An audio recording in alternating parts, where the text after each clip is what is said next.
Hi, everyone, and welcome to The X, a podcast from inside Silicon Valley about how experience shapes everything from products to businesses to entire industries. I'm Brian McLean, and I'm here with Demetrius Madrigal. Today, we're going to talk about all things Twitter because this was such a huge week when we found out that Elon Musk had made an offer and it was accepted to purchase Twitter for $44 billion at $54.20 per share. Good morning, D. How you doing? I'm doing good. So this is the big news. It's we got to talk about it. There's so much to talk about this. Absolutely. So there's a lot of interesting things that came about this. So one of the reasons why I wanted to talk about this as a single podcast was because Elon actually from a lot of different areas has proposed UX changes to Twitter that would fundamentally change the way Twitter functions. And the fact that you and I are user experience researchers, this is kind of like right up our alley. So I thought it'd be fun to jump right in and just get into that. But first, I wanted to kind of explain a little more detail what happened.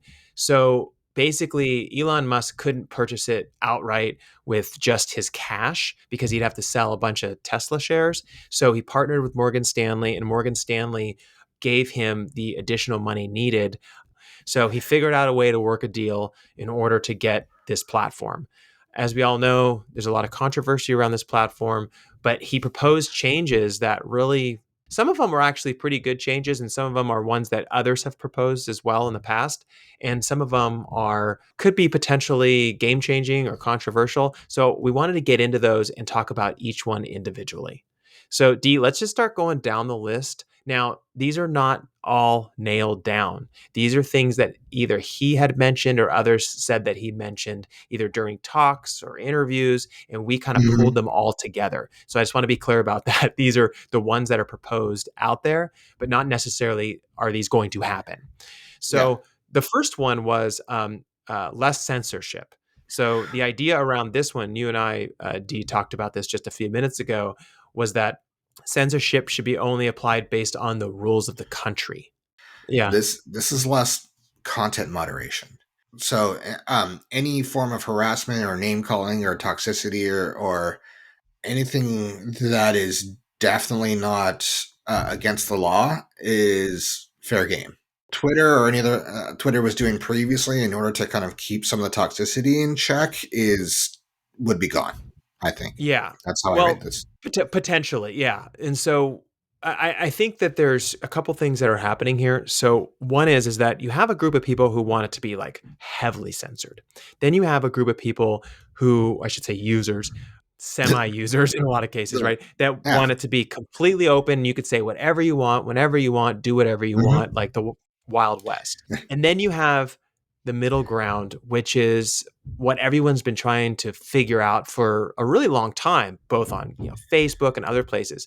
How do you allow people to express themselves but not constantly shut them down based on everything that they're doing? And so you start to establish rules, and then you have to enforce those rules. Then you have to actually like interpret those rules, or I should say clarify those rules so that everyone interprets them the same. So hmm how would you handle this, D? This is like the biggest part of Well, this whole entire shift that he's talking about. I would go the other way. I would not. I don't think Twitter needs less moderation. I think it needs more. I think it needs to figure out this toxicity on the platform that makes it such a terrible experience of like, people calling each other names and arguing and yelling all the time. I don't think that Twitter kind of getting out of the game of content moderation is the answer. I think it needs more community moderation. You look at what Discord and Reddit and plenty of other platforms out there do. They have community moderators that can go in there and say like, all right, well this is crossing the line. And any kind of Discord, for example, that you hope or subreddit that you hope to remain civil, you have to have rules in place and you have to have mods that are engaged and ready in order to make sure that things remain civil. Without all that stuff, this again, I think, just turns into Parler or Gab or something like that. So the question that I have is that some of these platforms handle it way better than others. And there's a lot of speculation of why some of them handle it better. Like, for example, why does LinkedIn not have any of these problems, D? Well, LinkedIn, for one thing, they have very strong moderation. They are way, I think, probably much more engaged than Twitter is, or has been historically. It also kind of sets a context where you are here, everybody is here for a professional purpose. It's not just for fun, and it's not just to kind of express your anger or frustration of whatever is going on in the world. By having that purpose behind it, it sets the tone. Also, the community manages it quite well. Like, I Yeah. was on there and I was looking, and someone had posted something that seemed a little bit political, and someone responded with, "Hey, thanks for the post, but remember, this is LinkedIn. This is about professional career development. Let's keep it that way. This might be better for Hmm. another platform." And I was like, "Wow!" I mean, they jumped on it like within seconds. And I think that because the user base loves the fact that this is a place for you to find employment and connect Hmm. with other people who are in your industry, they don't really want to turn it into this like free form Wild West that we find on Twitter, right? For me, I have more recently been going more to Reddit because I can actually join or leave subreddits based on my feel for them and whether or not it is, all right, this is an enjoyable, fun play, constructive place to be, or is it just a toxic hellhole? And it allows me to kind of self curate what kind of experience that I want. On Twitter, I've noticed it's getting harder and harder to do that, and I wish there was a setting on there where it's just stops sending me tweets of people I don't follow because they're posting about a topic that I'm interested in. Like the sports, for example, is one thing where it's like, oh, hey, because you follow this guy, we're going to show you this tweet for this other guy who happens to be talking about something, and it's somebody arguing about like a quarterback or this or that. And I'm like, I didn't sign up for that. I don't want to see that content. I want to see the content I want to see. Exactly. Yeah. And it's challenging because there is some good stuff on Twitter, but it's like you have to hunt through a bunch of garbage in order to get there. That's what I struggle with, right? It's like I might find something that is useful and interesting, but the time it took me to find that is increasingly longer and longer. Where if I go to Reddit, I tend to find the subreddit pretty quickly, and then within the subreddit, there's usually some pretty good information. So this is such a big topic. This one, like you and I can't spend you can spend the whole day basically on this one. But the next one on the list here, which I thought was really interesting, was the removal of spam bots.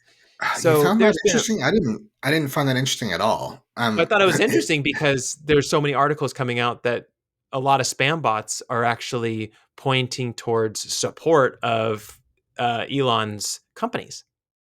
Yeah. Meaning that if you remove the spam bots, you might be removing a lot of what do they call it? Positive tweets toward his companies like Tesla and SpaceX and things like that. So I don't Well, know. this I is mean, one of the reasons why I don't find it interesting. A, because I don't know how much I trust that this is reality. I mean, he's just saying these things in tweets. These sure. aren't in like formal proposals. I don't know how much he wants to get rid of all the spam bots if some of them are helping him. And he's shown before that he definitely likes to boost things that are favorable to him and punish things that are not, like firing employees that say that criticize him or things like that. So he's not. I don't really buy the whole like complete free speech thing. I think he wants free speech for himself, and I think he will probably want to control the speech of people that he disagrees with. Now, for spam bots, it's kind of like, oh, hey, we're going to make you cancer free. Like, of course, you want to get rid of the spam bots. Like, everybody's trying to get rid of the spam bots. Like, it's how do you have a mechanism that's better at it? Number one, and then how do we trust you that you're not going to allow some spam bots that are working in your favor? I mean, we could say that about any of the platforms. I'm sure, but like, I mean, here's a question. There's this argument that we need. That's always a strong word. That we need a place online where everyone can go and everyone can talk or communicate or connect with one another. Do you feel that way? Do you feel like we need a place online for that? No, no, definitely not. I mean, the entire concept is new, right? It's relatively new. There hasn't been any social platforms before, like I don't know, what was it, like 1998 or something like that? So we've lasted for thousands of years without an online social platform. So we don't need it. We can definitely do without it. Yeah. Is there advantages to it? Sure, but the reality is it doesn't have to be Twitter, and that we just like it didn't have to be Friendster and it didn't have to be MySpace, Yeah. and it's probably turning out it doesn't have to be Facebook or Instagram either, and eventually maybe it won't be TikTok either. So these things constantly change, and Twitter is an old company from a social perspective. It's been around for a long time. So we'll see if they're able to kind of turn the boat. But the decreased content moderation, I think, is the wrong choice. The removal of spam bots is like, okay, this is obvious. And then I think the other ones, just kind of looking at the list we have here, that's when you start to get to some things that are actually kind of promising. But they're, I think the lack of removing moderation, content moderation, and just letting things be as toxic as it wants to be is probably overrides all the other good ideas that are in here. I agree too. Like I feel like in order to make a platform, accepting and friendly and people wanting to engage, it's like you have to get rid of the garbage, right? You have to get rid of that Mm-hmm. toxicity. Otherwise, why do I want to be on there? Why do I want to spend 12, 15, 18 minutes, reading and looking at content if I'm constantly hearing like really, really negative stuff? So it's like, or seeing, really horrible tweets about people. It's like, I don't need to hear that. Like, I don't need to see that. Yeah, And yeah, you're right. But let's talk about some of these other ones that actually are promising because I do think that they're interesting.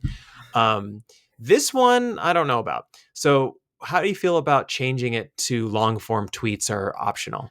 I think that's Basically, that's a no brainer. They already have it. They just have it in the form of threads that are hard to read. So, and then they have yes, entire apps around like unthreading it or what unspooling a thread so you can read it as one thing. Right. The whole was 140 characters, I think, to start, or 120 yeah, characters. It was all based around SMS, which yeah, nobody uses SMS to use Twitter anymore. Nobody has in over a decade. So yeah. if people are already posting long form tweets in the form of threads that are just annoying and hard to read, so just allow them long form tweets. This is a no brainer. Yeah, the reason why I was kind of torn on this one is that sometimes the way in which a company was founded is the way in which people frame it up, as you know. And so when they look at Mm-hmm. something, they have to be more precise. They have to think about the one or two lines that they're or three lines or whatever that they're allowed to put in there, which makes them more thoughtful, basically, in their Mm-hmm. comment. And so because it was born that way, sometimes I go like maybe that's the only way it'll stick. Otherwise, it just Yeah. becomes another version of Reddit, right? And Mm-hmm. so I was kind of torn on that because I like I kind of like the fact that people are short and right to the point. Yeah, I mean, if you have the right people doing that, that's great. But I think that it only takes a very short perusing of Twitter to recognize that there's large swaths of people who are not engaging in 120 characters or 240 characters now Yeah, in a thoughtful way, right? yeah, Think about all the tweets out there that are obviously didn't, people didn't obviously didn't put a ton of thought into it. yeah, So absolutely. if people are not going to be thoughtful about how they post content, you're not going to force them into it by saying that they can't tweet something long, right? It's Yeah, like if it's that's in their mindset, that's what it's going to be. And also, yeah. I think one of the things that you end up doing is you end up losing nuance and detail in what people are trying to communicate. Yeah, there's always two sides to it, right? So as researchers, we're always like, "Oh, I want all that detail so I can tell a better story." And then sometimes we're like, "Get right to the point," so we can figure out Yeah, what you want, right? I think there's other ways to do it. I think you can elevate or you can find other ways to encourage shorter tweets or things that are more to the point. But that in itself, I don't think is the best way to go. I think you have to have some kind of combination of the quality of the tweet and the length of it. I mean, ultimately, if it's a good tweet, I'll read it. It's not nobody's going to write a whole novel in there. Hopefully, right? I mean, Yeah, I mean, it shouldn't be a novel, but it should be longer than 240 characters. So there should be something in there, and ultimately, the algorithm should be encouraging good, entertaining, or informative content, not just high engagement content or short content because it's short or it's high engagement. the other one here is open sourcing the algorithm. So, what exactly do they mean by open source? So I think there's two components to it.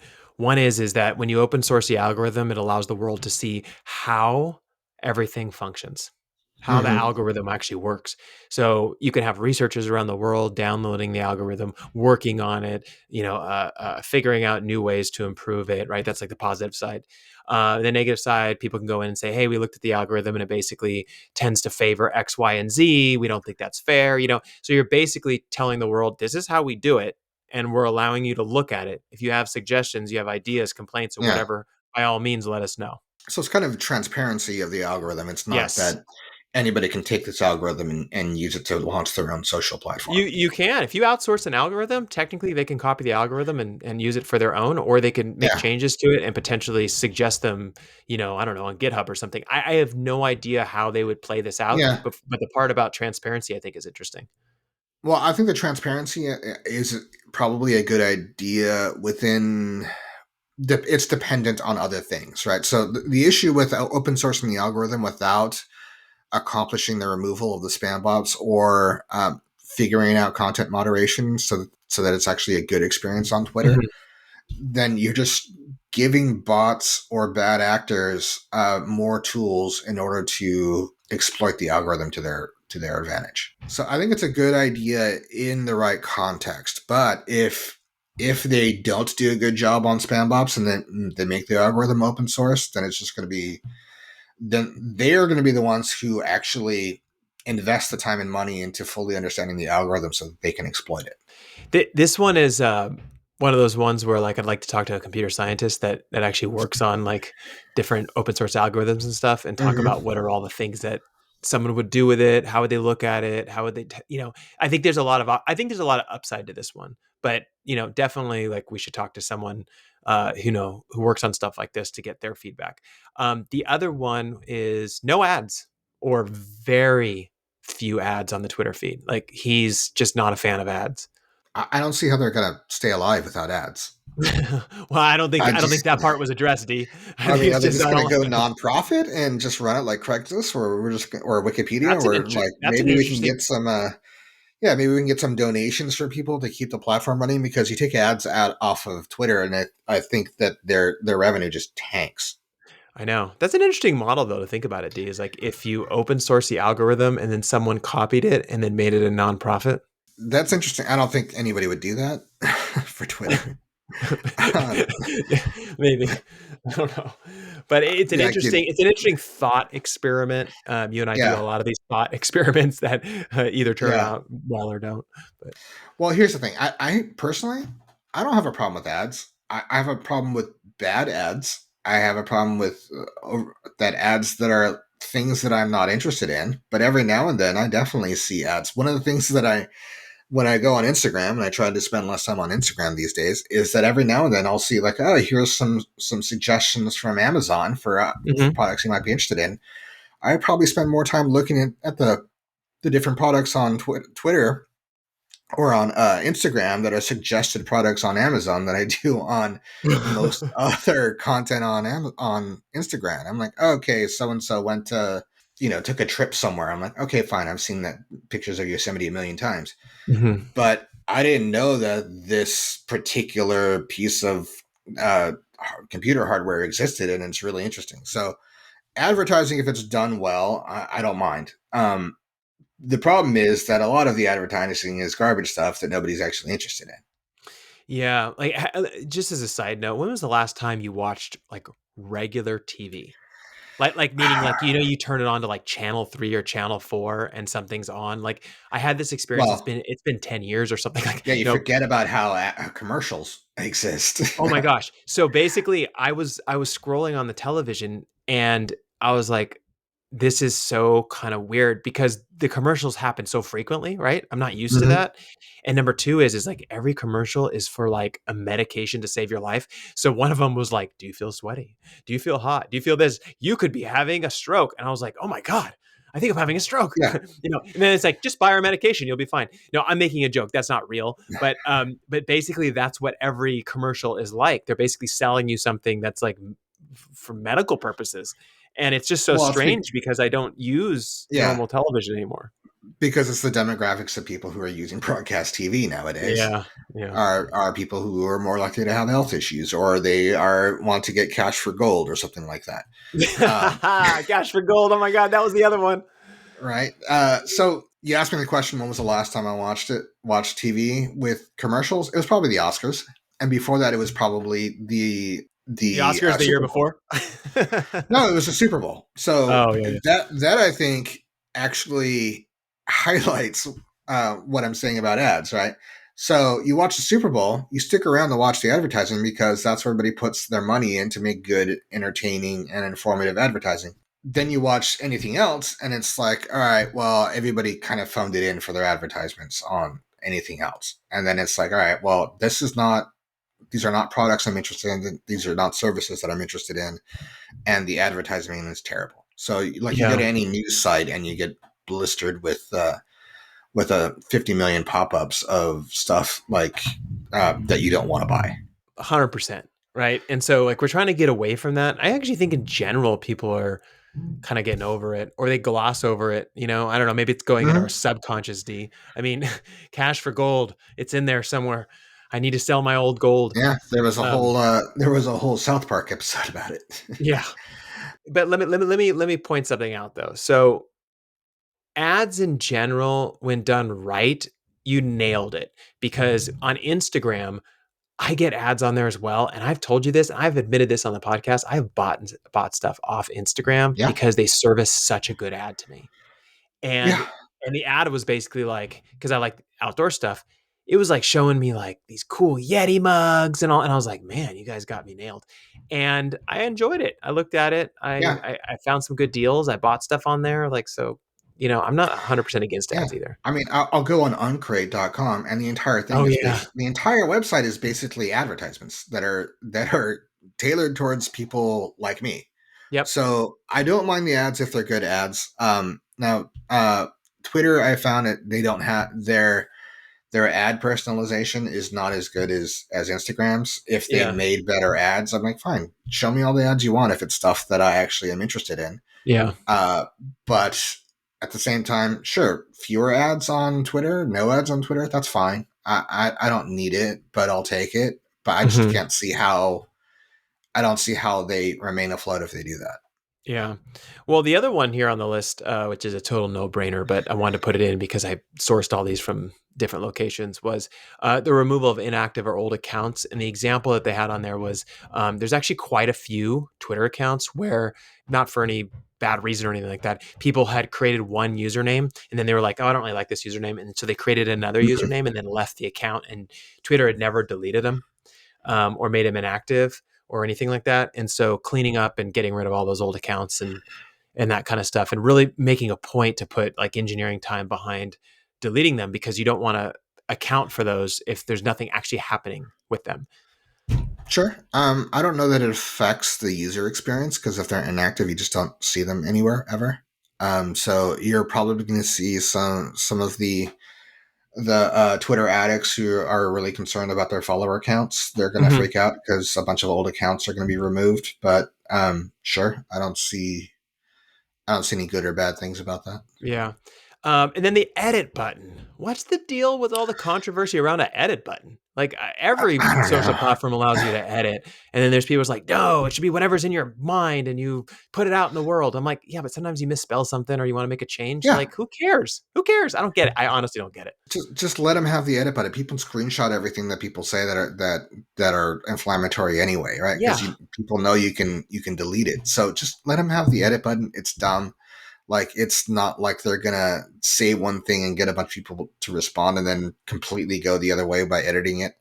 And even if they do, like who cares? I Okay. mean, And then, it's not like it's you can delete the tweet anyway. So if they're saying like if they're taking one inflammatory position, like I don't know, Harambe deserved it, and then they switch it and they say like, oh no, remember Harambe?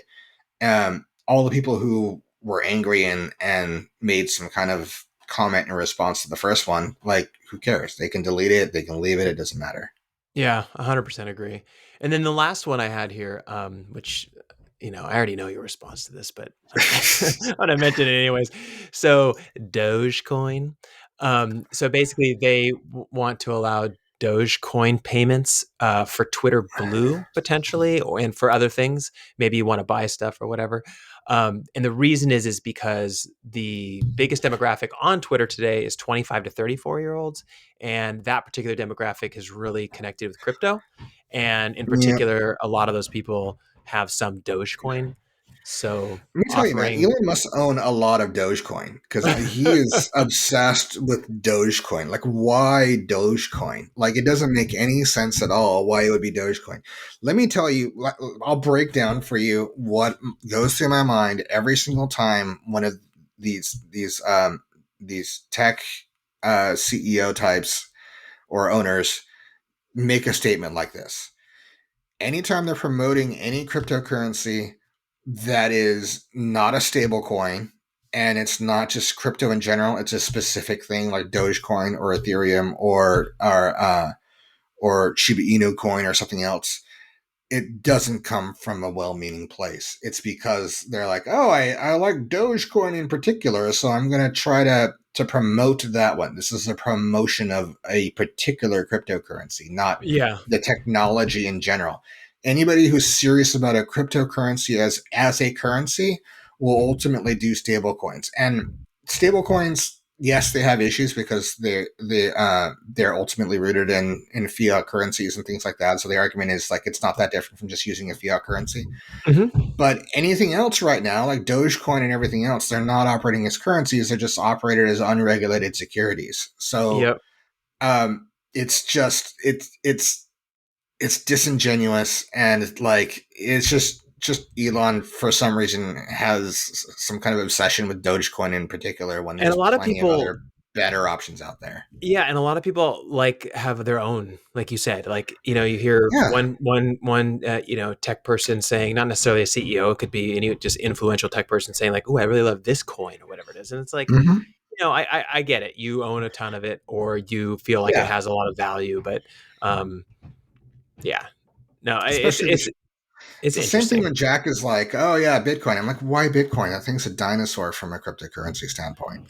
Yeah, I think it's because Bitcoin has its true sources. Like it kind of started off, and it was the first one, and there are ways to actually apparently like speed it up and do a lot of things with it, but it requires a Yeah. lot of committee stuff. But like, yeah, I don't I know. know. For me, it's like, oh, hey, everybody use AOL.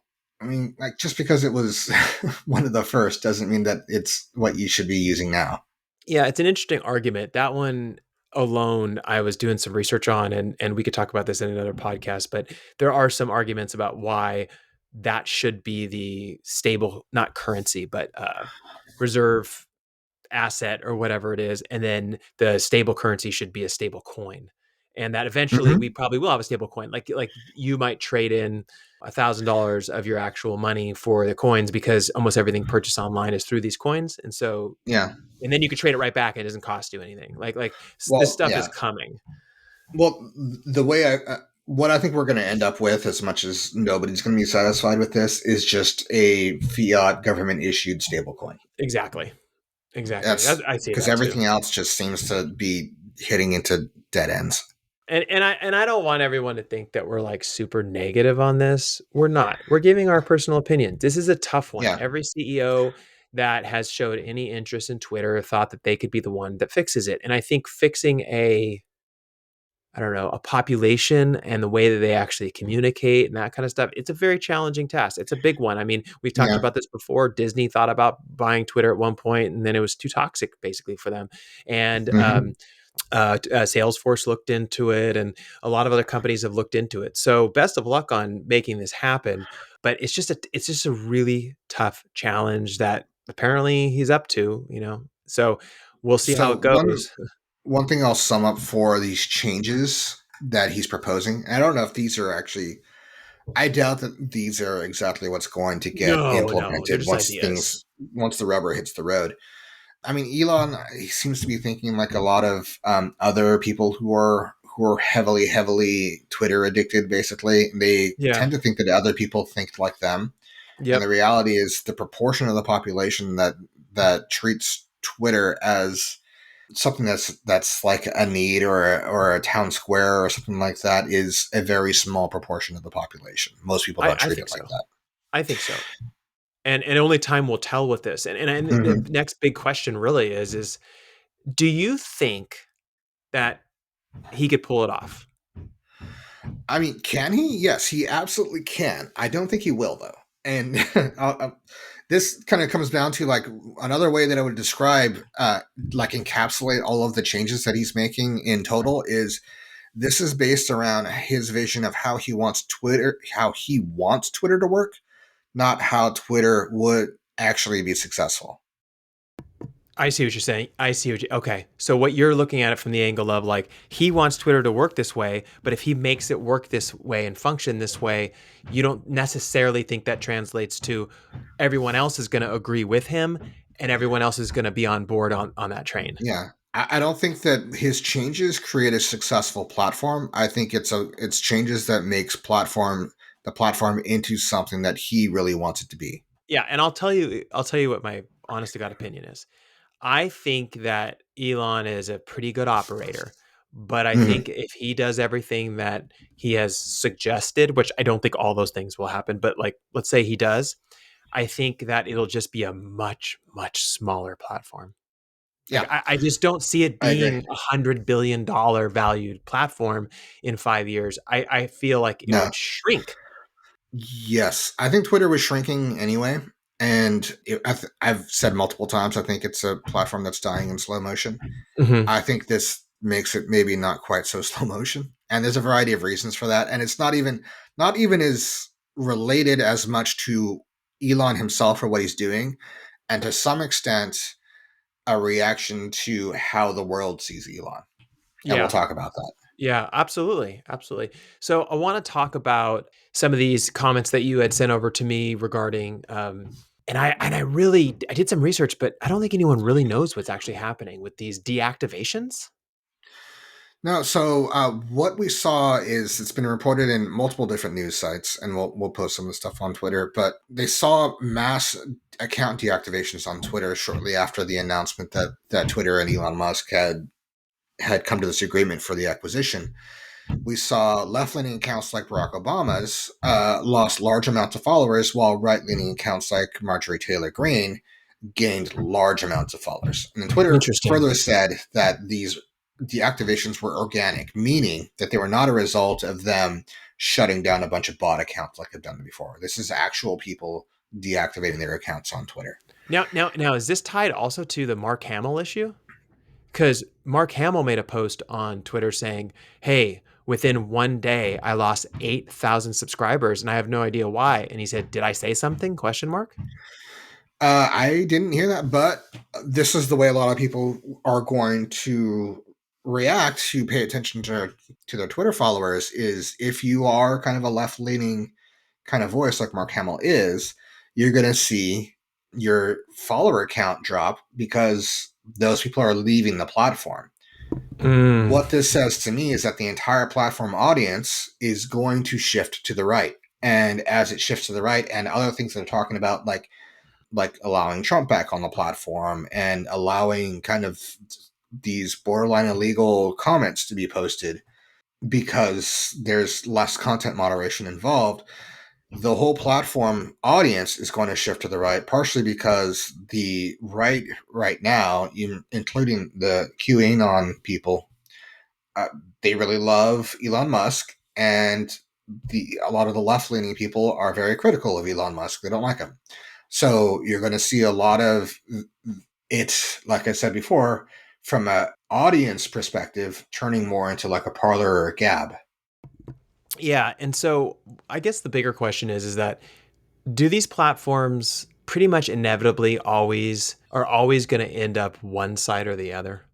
Like how difficult must it be to develop a platform where both sides agree, left leaning, right leaning, centrist, all three sides, right? Or, no, the sides and then center, right? Yeah. Is that they all agree that everything is fair and equal and all this kind of good stuff, or is it's always gonna tip one side or the other? I kind of feel like it's always gonna tip. Like it's really hard to get something that's perfect for everyone. Well, I don't know. What I'll say is like referencing some other platforms out there, like I've mentioned Discord and Reddit.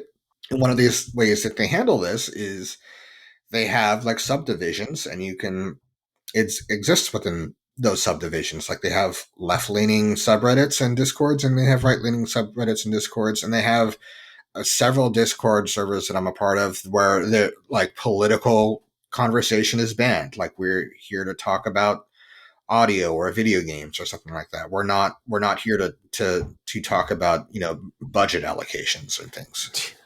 Yeah, it's super annoying when you're looking up something for like Super Mario Brothers, and then someone else chimes in and starts, yelling about something that's going on politically, and Yeah, you're like, "Come on, like this is about like Mario Brothers." Mario's a fascist. I'm like, come Yeah, on, man. yeah, things like that. You're like, "What?" You're like trying to find something about like the new Super Mario Park, that's opening up, or the Nintendo Park, and it's like you end up at that space, and it's like I think people just have that need to like jump into large groups and just yell what they want to yell. But I agree that like if you're starting to see an exodus of left leaning and you're starting to Hmm. see more on the right, well, then actually the platform's not going to end up being the way that he imagines and other people imagine, because you're basically just going to end up with a new platform where you're speaking to just one audience, which doesn't really Yeah. help anybody when it comes to both advertising, sales, any of those other things that you want to do Mhm. with these companies. People forget at the end of the day, this is a company. It's trying to make money. Like its Hmm. whole sole job is to make money and employ people, right? Like it Well, they if have to if make money in order to continue operating. There's exactly, no way right? for them to do this permanently at a loss. Like Yeah, that's just they have to feed their families, and that's the reality. exactly. And so like when you think about these platforms, you have to remind yourself this is not like a government run Hmm. website where people can kind of say what they want to say and that kind of stuff. It is a corporation. It's a company Yeah, that is here to make money. And I always have to remind myself of that even when I'm thinking about this, because yeah, Twitter is a just a tech company. yeah. And there's and when I say they need to feed their families, I'm not really talking about Elon Musk because he doesn't need Twitter in order to feed his family, Not at all. which is a large family. I'm talking about the people who work there, the people who are out there working. And you had this experience when you were working in open source software where they were upset when they had to start monetizing, Yep. and it was almost a reaction like, okay, we cannot monetize, but we can't pay you anymore Well, if I'll, that's the I'll direction I'll we're actually going. tell you what happened. I obviously won't share any like major details, but like the incoming CEO had said, "Hey, look, we can't run as an open source company forever. Like we're running on basically venture fund money, right? And at some Hmm. point, we have to start charging for our software." And there were definitely some people within the company that were like, "Hey, this is not what I signed up for," which is totally fine. If you didn't sign up for that and you'd prefer to work at a pure open source company that can be funded by however, I'm not sure, then that's fine. You can go there. But they definitely were like, hey, I don't want to be part of this if you're going to start charging. And he was like, if I don't charge, we can't keep our jobs. Like, I don't know what else to tell you. Like, we have to make money. Yeah. We're a company. Right. And so that becomes the challenge with companies like Twitter, where, right now, yes, it was purchased, he owns it, that kind of stuff. But at some point, he's Well, going to to want to be start making clear, money. he doesn't own it yet. Yeah, he doesn't know it yet. The Okay, deal has so not closed, a deal's not closed. Yeah, and things in which I Silicon think is Valley important do. for the next news item we're going to talk about. Yes, and what is that one? So Elon Musk boosted several tweets from right-leaning accounts that were criticizing Twitter management. This was things like I think one of them was a lawyer within the company, and another was another, I think, VP or higher level officer within the company. So Uh-huh. some people said some things that were critical of those. He retweeted them, and this turns out could be considered a violation of the acquisition deal. So Interesting. this is kind of consistent with Elon Musk's pattern of behavior, is that he tends to ignore any restrictions placed on him, which is one of the reasons why I'm worried a little bit about his ability to maintain compliance with certain laws, like the is it GDPR, the General Data Protection Regulation, which could get Twitter shut down if he can't comply with that, which is a lot of things about privacy and things that are applied in the European Union. It wouldn't surprise me if down the road it ends up getting Twitter shut down in Europe. But to kind of stay on topic for what happened here, it's also led to an outpouring of abuse from right leaning users on Twitter against the people that Elon Musk's tweets were kind of the retweets were criticizing. Mm. And this brought up something interesting for me. that I noticed when we talked about the mass account deactivations on Twitter. Twitter is a company that is based in San Francisco, Uh-huh. and we're in a position where there are a lot of if he takes this, if this account, if this sale closes and it goes private, then that means a lot of the employees there are going to get bought out on their stock and options. So the way that Silicon Valley works, and we've said this multiple times, is that if you're working in Silicon Valley, especially if you're in like engineering or design and a lot of the higher paid positions, then you take a certain amount in cash in normal salary, but a substantial amount of your compensation comes in stock. And this is so that the employees can get paid and they can get their value. And at the same time, the company isn't paying out too much money and keeping their operating costs low. By taking the company private, it becomes much more difficult for them to acquire or keep talent because it's a different animal when it comes to offering stock for compensation. Yeah, it is. It is definitely more challenging, and I've been listening to a couple other podcasts where the interviewers said that they were talking to recruiters, and recruiters are kind of getting ready in order to make offers to Twitter employees Yeah, because those employees basically have been paid out, and so once they've been paid out and everything closes, and hasn't closed yet, as you said, and then once it closes and they get paid out, their incentive to stay has to be, I guess, purely. Basically, you'd want to yeah, stay because you love Twitter so much and you want to try to make it to what you believe it should be, and you like Elon, right? But it probably won't be tied directly to like compensation because you're going to get offers from amazing tech companies like Google and stuff like that, where they're going to come in and say, "Hey, here's your yeah, stock, here's your cash," and also we're a publicly traded company, so you know, yeah. your I your mean, shares have Amazon value in that sense. has a large presence in San Francisco. I mean, they're based in Seattle, but like they have Twitch in San Francisco, they have Audible in San Francisco, Absolutely, they have yeah, a large offices in San Francisco. Google has offices in San Francisco. Meta, Facebook is hiring tons of people right now. yeah, So if you're like an engineering director or something, you're getting a certain amount of salary, and you're saying, okay, well, we're going to buy out all your RSUs because Elon's taking the company private, and we might go public again. But he's saying right now that in order for this company to function, then you need to be private. So you can't bank on any further stock grants to be worth anything in the long term. And Amazon or Google comes knocking and says, "Hey, we'll match your current salary and we'll give you all the stock," then chances are you have a strong financial motivation to leave. Not to mention the absolutely. fact that this is a company that is going to be shifting right, and you could be receiving a lot of abuse if you're on the platform and all these other things that are going on. Yeah. I mean, there's no guarantees it's going to shift right. I mean, to be fair, that's kind of an analysis based on what we're seeing right now.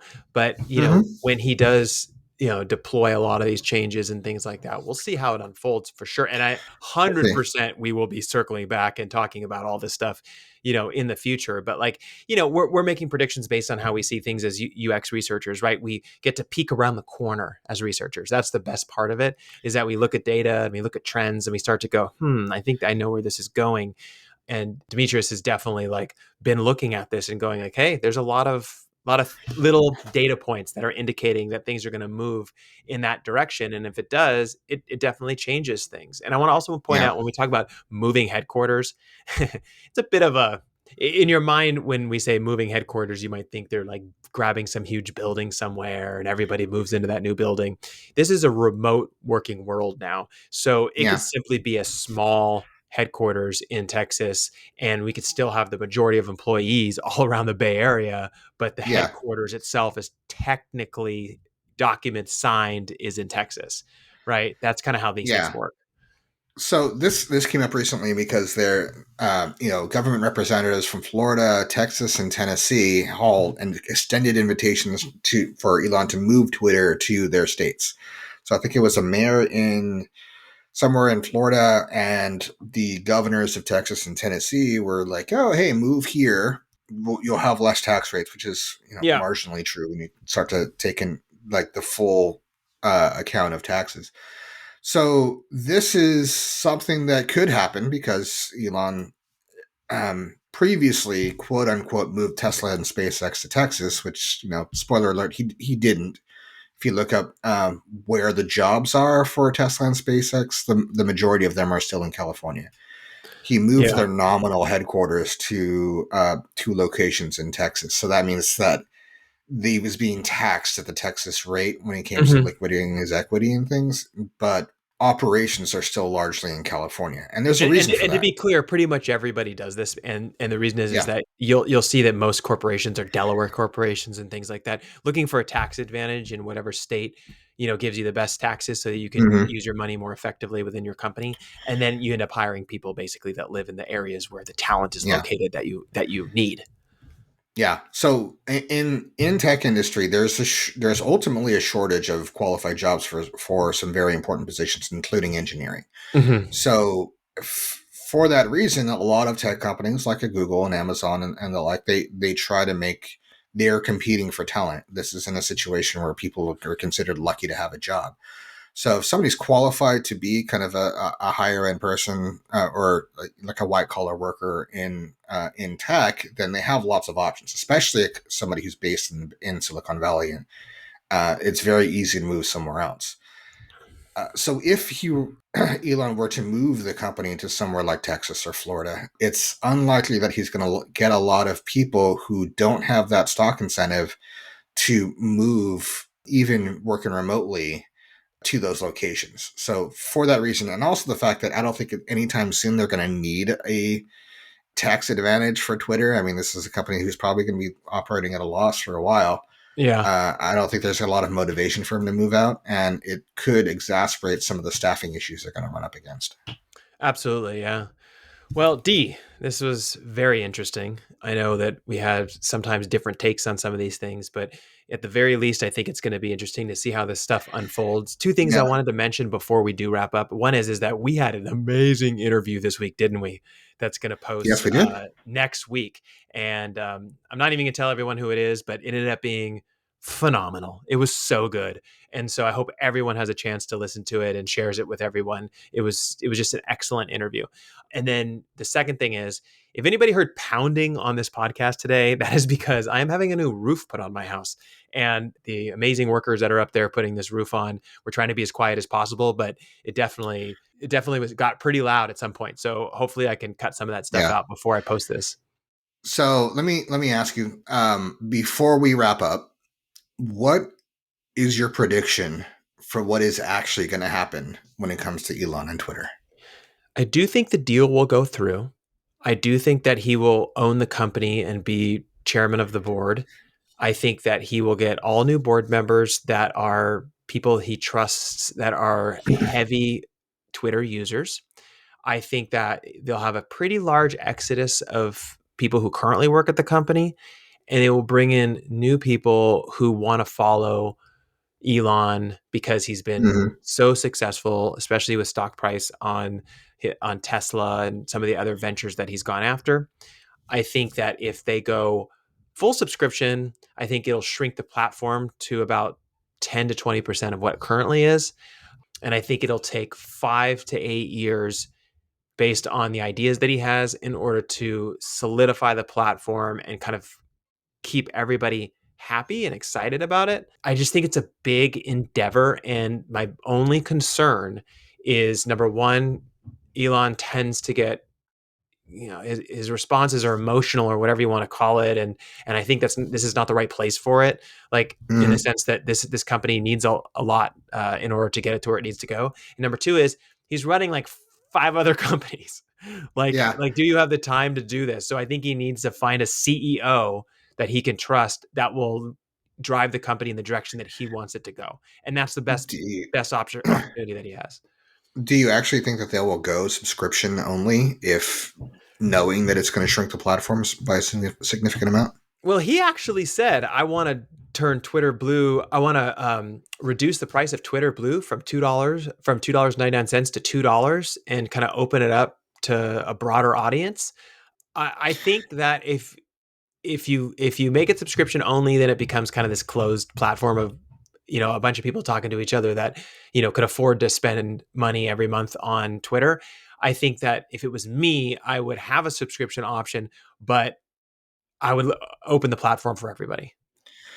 Yeah, I don't think they're going to do it ultimately. I think they're going to look at the numbers. Well, this isn't even my prediction. I'll provide my real prediction, but I think they'll look at the numbers, and the reality is, and they'll I mean, if I'd assume that they would test this is the kind of thing that we would do is like, oh, what would you expect our bump to be if we reduce the price from $3 to $2 a month? And that's, that's sometimes the kind of testing that we will do. Yeah. But I think when they do it, they're going to find that it's not going to change very much as far as the subscription numbers, because if you're willing to spend $2 a month for a service, you're probably going to be willing to spend $3 a month, just because it's so small a number per But it month. depends, D. Are you paying with Dogecoin?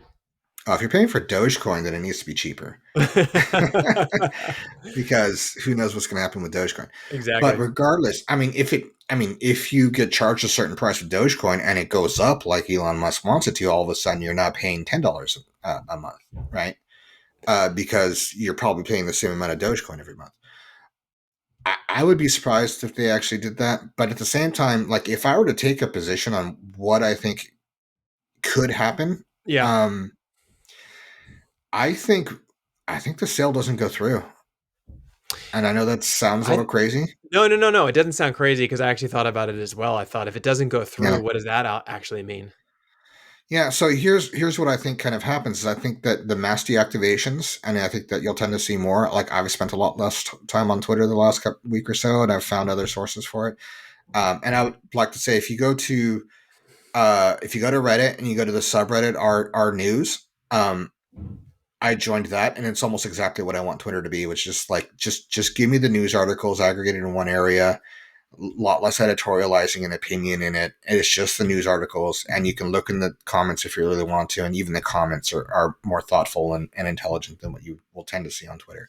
And there's not a 240 character limit that's involved, so you can get good quality responses out of it without requiring a 240 character limit.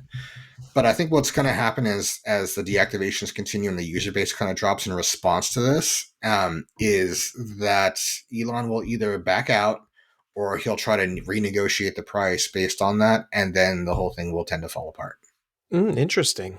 And then beyond that, I think a lot of people are waiting to see kind of like, are they gonna is he gonna make a statement about Trump being back on the platform? I think that's gonna be a major thing, because however you feel about Trump, he's a very polarizing figure, and people Yep. are going to make a lot of decisions. If it gets announced within the next month or two that Elon is planning to allow Trump back on the platform, I think that the deactivation spike way beyond where we've been. Well, everyone, you just heard it. Demetrius made his prediction. Let's circle back and figure out how, how it turns out later.